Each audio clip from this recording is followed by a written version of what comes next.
ಸರ್ಕಾರಿ ಕೆಲಸ ಅಂದ್ರೆ ಯಾರಿಗೆ ತಾನೇ ಆಸೆ ಇರಲ್ಲ ಹೇಳಿ. ಆದರೆ ಇದೇ ಆಸೆಯನ್ನ ಬಂಡವಾಳ ಮಾಡಿಕೊಂಡ ಖದೀಮರು ಅದೊಂದು ಇಲಾಖೆಯ ಹೆಸರಲ್ಲೇ ನಕಲಿ ಸಾಮ್ರಾಜ್ಯವನ್ನೇ ಸೃಷ್ಟಿಸಿದ್ರು.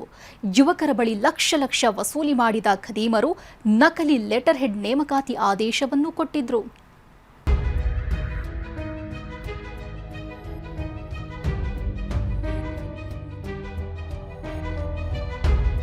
ಈ ಲೊಕೇಶನ್ ಇದರ ಸೆಟಪ್ ನೋಡಿದ್ರೆ ಥೇಟ್ ಅರಣ್ಯ ಇಲಾಖೆಯ ತರಬೇತಿ ಕೇಂದ್ರದಂತೆ ಇದೆ.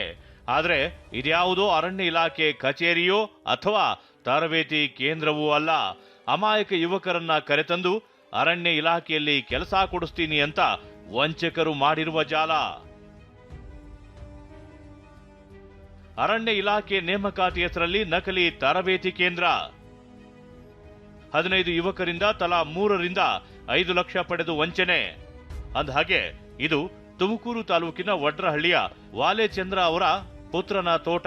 ಇತ್ತೀಚೆಗೆ ಗ್ಯಾಂಗ್ ಒಂದು ಬಂದು ತೋಟದ ಮನೆಯನ್ನ ತಿಂಗಳಿಗೆ 30,000 ಕೊಟ್ಟು ಬಾಡಿಗೆಗೆ ಪಡೆದಿದೆ. ಆದರೆ ಕೆಲವೇ ದಿನದಲ್ಲಿ ತೋಟದ ಮನೆಯಲ್ಲಿ ನಾನಾ ಬದಲಾವಣೆಯಾಗಿದೆ.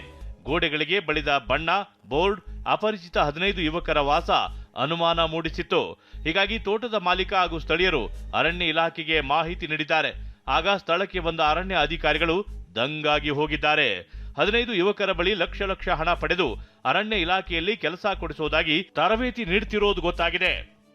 ಅರಣ್ಯ ಇಲಾಖೆಯಲ್ಲಿ ಕೆಲಸ ಕೊಡಿಸ್ತೀವಿ ಅಂತ ಹೇಳಿ ನಂಬಿಸಿ ಅವರಿಂದ ಹಣವನ್ನು ಪಡೆದು ವಂಚನೆ ಮಾಡುವಂಥದ್ದು, ಜೊತೆಗೆ ನಕಲಿ ತರಬೇತಿಯನ್ನು ನೀಡುವಂತಹ ಒಂದು ಜಾಲ ತುಮಕೂರಿನಲ್ಲಿ ಆಕ್ಟಿವ್ ಆಗಿದೆಯಾ ಅನ್ನುವಂತಹ ಅನುಮಾನ ಮೂಡ್ತಾ ಇರುವಂಥದ್ದು.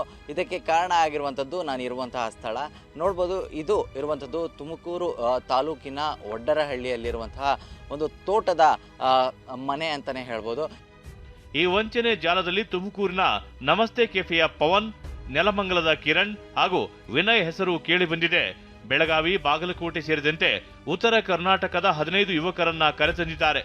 ಪ್ರತಿಯೊಬ್ಬನಿಂದಲೂ 3 ರಿಂದ 5 ಲಕ್ಷದಷ್ಟು ಹಣ ಪಡೆದಿದ್ದು ಗೊತ್ತಾಗಿದೆ. ಮೈಸೂರು ವಿಭಾಗದ ಅರಣ್ಯ ಇಲಾಖೆಯಲ್ಲಿ ವಿವಿಧ ಹಂತಗಳ ಸೇವೆಗೆ ನೇಮಕಾತಿ ಆದೇಶ ಸಿಕ್ಕಿರುವ ರೀತಿಯಲ್ಲಿ ಪತ್ರ ಕೂಡ ನೀಡಲಾಗಿದೆ.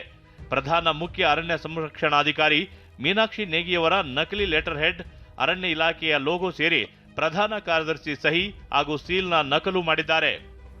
ಪವನ್ ಮತ್ತು ಕಿರಣ್ ಅಂತ ಕೆಲವು ಯುವಕರು ನಮಗೆ ಈ ಅರಣ್ಯ ಇಲಾಖೆಯ ಮೈಸೂರು ವಿಭಾಗಕ್ಕೆ ನೇಮಕಾತಿಗೆ ಅಂದ್ಬಿಟ್ಟು ತರಬೇತಿ ಕೊಡ್ತೀವಿ ಅಂದ್ಬಿಟ್ಟು ನಮ್ಗೆ ಬಂದಿದ್ದಾರೆ. ಸೊ ಇವರೆಲ್ಲ ನಾವು ನೇಮಕಾತಿಗೋಸ್ಕರ ತರಬೇತಿಗೆ ಕೊಡ್ಲಿಕ್ಕೆ ಅಂತ ಕರ್ಕೊಂಡು ಬಂದಿದ್ದಾರೆ. ಮತ್ತೆ ಅವರ ಒಂದು ಆದೇಶದ ಪ್ರತಿಗಳನ್ನು ನಾವು ಗಮನಿಸಿ ನೋಡಲಾಗಿ ಯಾವುದೇ ರೀತಿಯಿಂದ ಹಾರ್ಡ್ ಕಾಪಿ ಇರಲಿಲ್ಲ, ಸಾಫ್ಟ್ ಕಾಪಿ ಒಂದು ಮೊಬೈಲಲ್ಲಿ ನಾವು ಪರಿಶೀಲನೆ ಮಾಡಿದಾಗ ಅದರಲ್ಲಿ ಇಲಾಖೆಯ ಒಂದು ಹಿರಿಯ ಅಧಿಕಾರಿಗಳ ಒಂದು ಹೆಸರು ಮತ್ತು ಲಾಂಛನವನ್ನು ದುರ್ಬಳಕೆ ಮಾಡಿಕೊಂಡಿರುವುದು ಕೂಡ ಗಮನಕ್ಕೆ ಬಂತು.